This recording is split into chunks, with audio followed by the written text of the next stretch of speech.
Student, जैसा कि मैं अपनी प्रीवियस वीडियो में आपको बता चुकी थी कि प्रोग्रामिंग लैंग्वेज जो है दो तरह की होती हैं, low level language and high level language. आज हम इनका डिस्क्रिप्शन पढ़ेंगे कि लो लेवल लैंग्वेज में दो पार्ट होते हैं। First one is machine level language और सेकंड जो होती है असेंबली लैंग्वेज। अच्छा, मशीन लेवल और असेंबली लैंग्वेज दोनों को लो लेवल लैंग्वेज इसलिए कहा जाता है क्योंकि ये सीधे हार्डवेयर पर वर्क करती हैं। ठीक, तो सबसे पहले हम पढ़ेंगे about machine level language. Machine level language. तो मशीन लेवल लैंग्वेज क्या होती है कि कंप्यूटर जो है, कंप्यूटर को इंग्लिश तो समझ में आती नहीं है। अगर हम इंग्लिश में लिखें, कंप्यूटर को डायरेक्ट नहीं समझ में आता है। कंप्यूटर को समझ में क्या आता है? कंप्यूटर को समझ में आती है binary digits. Binary digits. Binary digit क्या होती हैं? 0 और 1। कंप्यूटर सिर्फ इन दो शब्दों की भाषा को समझ सकता है, या तो 0 या फिर 1। इसके अलावा उसे कुछ भी समझ नहीं आता है। तो हमें क्या करना होता है? मशीन लेवल लैंग्वेज में जो कोड जनरेट किया जाता है वो 0 और 1 के थ्रू ही किया जाता है। इसके अलावा हम किसी भी तरह से कोड नहीं लिख सकते। सो बाइनरी डिजिट्स में कोड लिखना जो था वो बहुत ज्यादा डिफिकल्ट था प्रोग्रामर्स के लिए, क्योंकि उसके लिए क्या था, उन्हें बहुत ज्यादा डीप नॉलेज रखनी पड़ती थी हार्डवेयर्स की। अगर हार्डवेयर की नॉलेज उन्हें डीप है तभी वो इसमें कोडिंग कर सकते थे, अदरवाइज वो कोडिंग नहीं कर सकते थे। सेकंड, इसमें प्रॉब्लम क्या थी? सेकंड जो मेन प्रॉब्लम थी उसके अंदर, ये कोड पोर्टेबल नहीं होते थे। पोर्टेबल कोड नहीं होते थे। जिस मशीन में ये बनाए जाते थे ये सिर्फ उसी में वर्क करते थे, बाकी किसी में वर्क नहीं कर सकते थे। जैसे कि अब कोई सॉफ्टवेयर बनता है तो हम उसे किसी भी कंप्यूटर में चला सकते हैं। इनमें क्या था, जिसमें वो बना है सिर्फ उसी में चलेगा, क्योंकि उन्हें सेम वही हार्डवेयर की नॉलेज की नीड होती थी। तो हर एक मशीन का, हर एक कंप्यूटर का अपना मशीन इंस्ट्रक्शन होता था और सिर्फ वो उसी के लिए चलता था। सो ये प्रॉब्लम थी मशीन लेवल लैंग्वेज में, और ये बहुत ज्यादा डिफिकल्ट थी। इसको इजी नहीं था कि इसको मतलब लिखना इजी नहीं था, प्रोग्रामर्स के लिए इजी नहीं था। सो ये डिफिकल्टी थी मशीन लेवल लैंग्वेज में। इसके बाद जो लैंग्वेज पिक्चर में आई वो आई assembly. Assembly language. Assembly language के अंदर क्या हुआ, थोड़ा सा मशीन लेवल लैंग्वेज को एनहांस कर दिया कि चलो भाई इसमें तो प्योरली 0 और 1 में वर्क होता है तो डिफिकल्टी है इसको समझने में। अब उन्होंने क्या किया, असेंबली लैंग्वेज में इंग्लिश कीवर्ड यूज करने शुरू कर दिए। इंग्लिश कीवर्ड यूज करने शुरू कर दिए तो ये ह्यूमन बींग्स के लिए इजी हो गया, लेकिन बहुत ज्यादा इजी नहीं हुआ, क्योंकि इसमें क्या करते थे, इंग्लिश के कुछ डिफाइंड कीवर्ड यूज होते थे।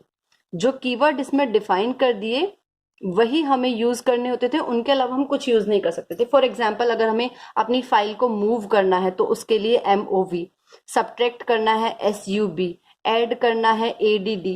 इस तरह के प्री डिफाइंड कीवर्ड यूज होते थे, उसको ही हम यूज करके लैंग्वेज को जनरेट कर सकते थे, अदरवाइज नहीं हो सकता था। लेकिन हाँ, फिर भी मशीन लेवल लैंग्वेज के कंपैरिजन में इसको लिखना जो था वो इजी हो गया। अब इसमें क्या प्रॉब्लम आई? इसमें प्रॉब्लम आई कि कंप्यूटर तो समझ नहीं सकता इंग्लिश लैंग्वेज को, वो इन कीवर्ड्स को भी नहीं समझ सकता। अब वो इन कीवर्ड्स को नहीं समझ सकता तो भाई ऐसा कुछ हमें चाहिए कि जो कंप्यूटर, अगर ये कंप्यूटर है, कि कंप्यूटर इस लैंग्वेज को समझे। अब इसके लिए एक एग्जांपल लेते हैं। फॉर एग्जांपल, हम हैं, हमें कोई लैंग्वेज समझ में नहीं आती। हमें लैंग्वेज समझ में नहीं आती तो हमें एक ट्रांसलेटर की नीड होगी जो उस लैंग्वेज को हमें ट्रांसलेट करके बताए। तो इस लैंग्वेज को, यानी कि इंग्लिश कीवर्ड्स को कन्वर्ट करते थे मशीन लेवल लैंग्वेज में, और उसके लिए हम यूज करते हैं ट्रांसलेटर। और असेंबली लैंग्वेज में जो ट्रांसलेटर यूज होता था that is called assembler. Assembler का यूज करते थे असेंबली लैंग्वेज को ट्रांसलेट करने के लिए। अब इस लैंग्वेज में चलो ये बहुत कन्वीनियंट हो गई कि इंग्लिश के कीवर्ड यूज होते थे।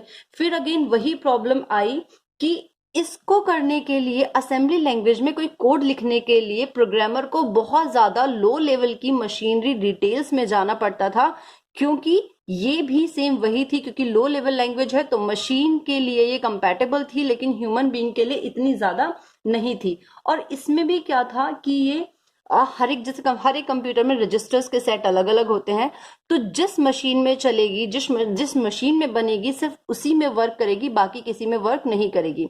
तो ये प्रॉब्लम आई असेंबली लैंग्वेज के साथ। लेवल लैंग्वेज के बाद जो लैंग्वेज पिक्चर में आई वो है high level language. High level language को डिजाइन करने के लिए एक जो चीज दिमाग में रखी गई वो थी इसकी पोर्टेबिलिटी, क्योंकि मशीन लेवल लैंग्वेज जो थी वो पोर्टेबल नहीं थी। जैसा कि मैंने आपको बताया कि जिस सिस्टम में वो डिजाइन की गई सिर्फ उसी में चलती थी। सो पोर्टेबिलिटी का मतलब क्या है कि एक ऐसी लैंग्वेज जो मशीन इंडिपेंडेंट हो। मशीन इंडिपेंडेंट का मतलब क्या है कि एक ऐसी लैंग्वेज जिसको हम किसी भी मशीन में चला सके, उसके लिए हमें उसी स्पेसिफिक हार्डवेयर की नॉलेज होने की जरूरत नहीं है। तो ये चीज ध्यान में रखी गई जब हाई लेवल लैंग्वेज को हमने बनाया। सो हाई लेवल लैंग्वेज के कुछ एग्जांपल्स हैं। For example Fortran, next COBOL, BASIC, Pascal etcetera. So ये है एग्जांपल हाई लेवल लैंग्वेज के जिन्हें ये ध्यान में रखते हुए बनाया कि भाई इजी होनी चाहिए, यूजर फ्रेंडली होनी चाहिए। अब ये यूजर फ्रेंडली थी क्योंकि इंग्लिश में लिखी जाती थी, लेकिन मेन प्रॉब्लम फिर से क्या हुई कि भाई मशीन इसको डायरेक्ट नहीं समझ पाती थी, हाई लेवल लैंग्वेज को मशीन नहीं समझ पाती थी। तो उसके लिए हमने जो ट्रांसलेटर यूज किए, जैसे कि असेंबली लैंग्वेज में असेंबलर ट्रांसलेटर यूज किया।